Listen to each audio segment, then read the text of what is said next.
देखिए, मैं आपको एक ऐसी बात बताऊँ, जिस जनरेशन से जहाँ से मैं हूँ 70s बॉर्न, हम सभी गरीब थे, हम सभी परेशान थे। हमारी जनरेशन में सब में स्ट्रगल था। आप अगर बड़े से बड़े मीडिया स्टार को भी देख लें तो सब अपनी स्ट्रगल की कहानी बताते हैं। और मैंने एक बात देखी है, मैंने तो ख़ैर अपने आजीवन काल में नहीं देखा, आपका मुझे नहीं पता। आपने कभी किसी अमीर आदमी के बच्चे को आईएएस क्लियर करते देखा है? मैंने सब्जी वाले को क्लियर करते देखा है, या मैंने ऑटो रिक्शा वाले भाई के उसको बच्चे को।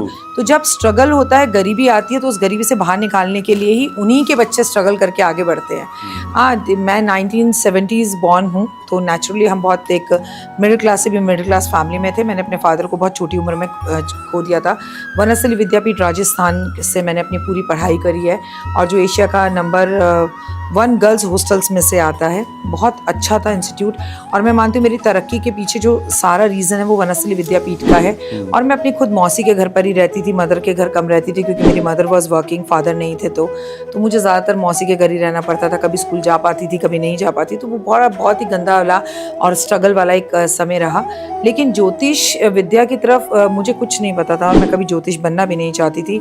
और मैं आपको लोगों की तरह नहीं कहूँगी मेरे ब्लड में ज्योतिष था और मेरे पिताजी, मेरे दादाजी ज्योतिष थे, ऐसा कुछ नहीं था। मेरे खानदान में कोई ज्योतिष नहीं था।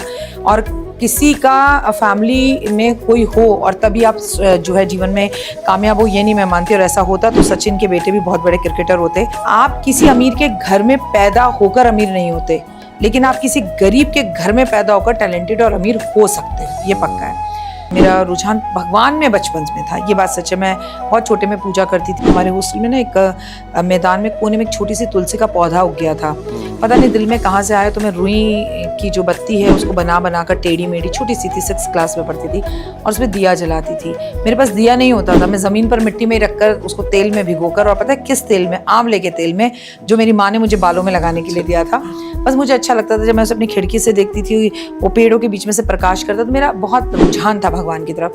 तो मेरी शादी हुई 2000 में, तो मेरे हस्बैंड ने कहा तुम बहुत अच्छा बोलती हो, तुम बहुत अच्छा समझाती हो, तुम्हें एस्ट्रोलॉजी में इंटरेस्ट भी है। तो उस टाइम पे ना सर नया टैरो आया था बेटा, तो मुझे टैरो का बहुत शौक चढ़ा। तो I started my career with tarot, फिर फेंग शुई, चाइनीज़ चीज़ों को समझना, वास्तु और रेकी, इन सब को धीरे धीरे, फिर एस्ट्रोलॉजी। एक गुरुजी हमारे घर आते थे और काफ़ी बुजुर्ग थे, उनकी उम्र करीबन 72 ईयर्स थी, अंकल थे वो मेरे को घर में आकर एस्ट्रोलॉजी पढ़ा कर जाते थे। ऐसे मेरा ये सफ़र शुरू हुआ, और मैंने अपना ज़िंदगी में ज्योतिष करना सीखा।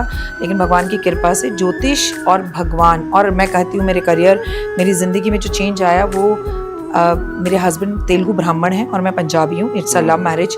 उनसे शादी करने के बाद मेरा भाग्योदय हुआ, और मैं आज जो भी कुछ हूँ उसका क्रेडिट सिर्फ और सिर्फ मेरे हस्बैंड को जाता है।